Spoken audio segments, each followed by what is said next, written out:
Hulu's Vacation Friends was one outrageously crazy buddy comedy. And, well, it's time for another round as I just finished watching Vacation Friends 2, which is now streaming on Hulu. But is it anywhere as good as its predecessor? Or is this just one vacation that's due for an instant disaster? Watch a spoiler free review and find out. Best Days Entertainment Rankings and Reviews.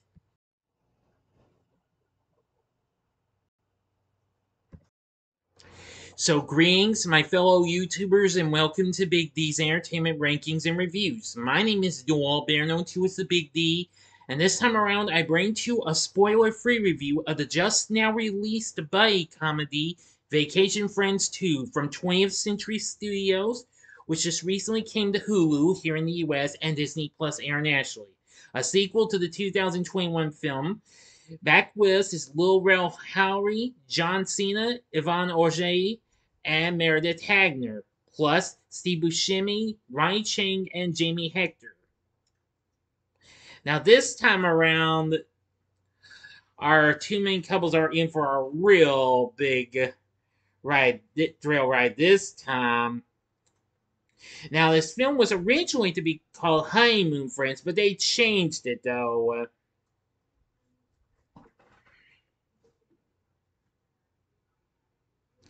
Now then.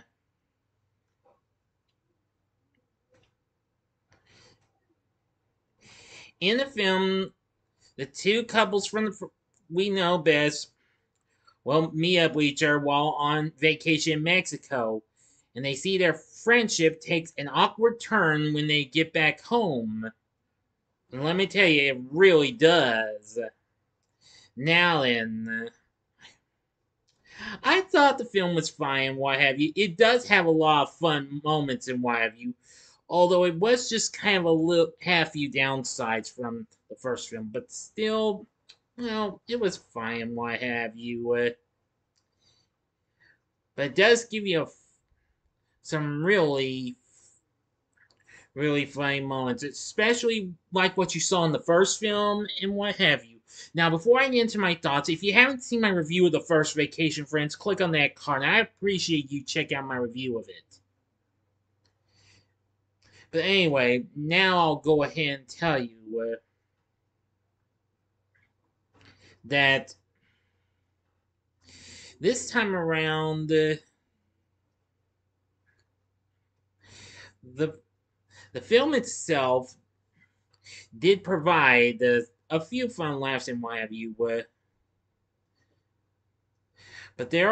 critics are saying the same thing about this.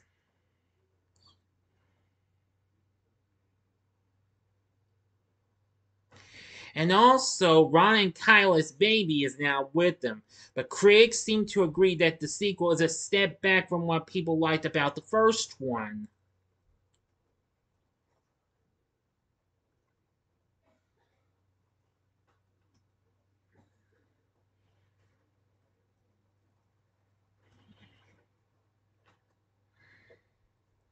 Well, it's just critics say that I say have been dissing this big time.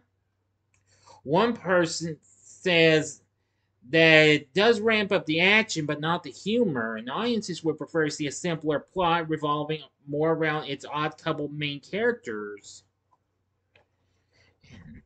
Well, I do agree in ways, but it still had a few funny moments and what have you. I don't care. It did have some pretty good action though. Now, but I'm not going to give you a whole much as much as I want to on the story, but they do encounter some bad guys and what have you really are after them big time. Now, our cast, on the other hand, we have Lil Rel Howery back again as Marcus and Yvonne Orji as Emily again. They're both pretty good, but I think they just really provided some fun moments. They didn't quite give that many laughs like I got from the first film, but still, they were still fine and all. John Cena returns as Ron, and he's still the show again. but maybe not as much as the first film, but still, he had it though. Meredith Hagner played Kyla again, and she's still pretty funny as well. She's outrageously funny. Steve Buscemi is on board as Reese Hackford, Kyla's father, who is released from prison. Carlos Santos returns as well from the first film, if I am not mistaken. Yes, as Mauricio. I forgot to mention that character though. But yeah, Ryan Chieng, who I recently saw in Joyride, which Meredith Hagner was in as well, plays the character of Yvonne. Jamie Hector plays the character of Warren. And I'm gonna say those characters are pretty good as well. So I think the characters are pretty good, and the cast isn't too bad. But the score from Mark Mersbaugh wasn't too bad. I mean, you know who that is from the '80s band known as Devo. And of course, he's recently done music for numerous TV shows and movies. But anyway, hmm. Yeah, but on Rotten Tomatoes, they're not thrilled with it. It's got a mere 17%, which is way off from the big the big 58 reviews of its predecessor. So I'm gonna say Vacation Friends 2 is fun and what have you. I will say, I guess it doesn't come quite close to as good as the first one in ways, but it tried to do its extreme best.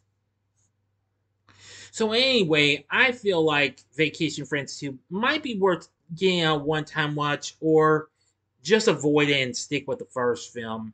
I think you'll like it a little more and what have you. So for my score for the film, I'm just gonna go a little low with. I'm going to be giving Vacation Friends 2, well, it's a 50-50 score. I'm going to give it 3 stars. On a scale of 1 to 10, I'm going to give it a 6.5. But anyway, that's all I'm going to tell you about this. I don't have much of a story to give, but at least it did have some action and some pretty good humor, but it just kind of went a little downhill later on. But anyway, what did you think of Vacation Friends 2? Let me know in the comment section below. If you liked the video, click the like button, subscribe, and be a part of the Big D Nation. And stay tuned for the Saturday morning TV log of Back to the Future coming up tomorrow morning. And if you like this, you may want to check out my reviews for these other films. In the upper left-hand corner is the main reviews I did on Joyride, which came out last month, along with, as I also did it with another film called Polite Society. Or if you'd like, go to the upper right-hand corner and see my review of National Lampoon's Vacation. Or if you'd like something else that involves crashing a few things, just go to the bottom left-hand corner and see my review of Wedding Crashers. And the bottom right-hand corner is the button you can click to subscribe. If you like rankings and reviews on movies, TV, music, video games, etc., then I'm your guy. Thank you for watching. Until next time, I'm the Big D saying, see ya.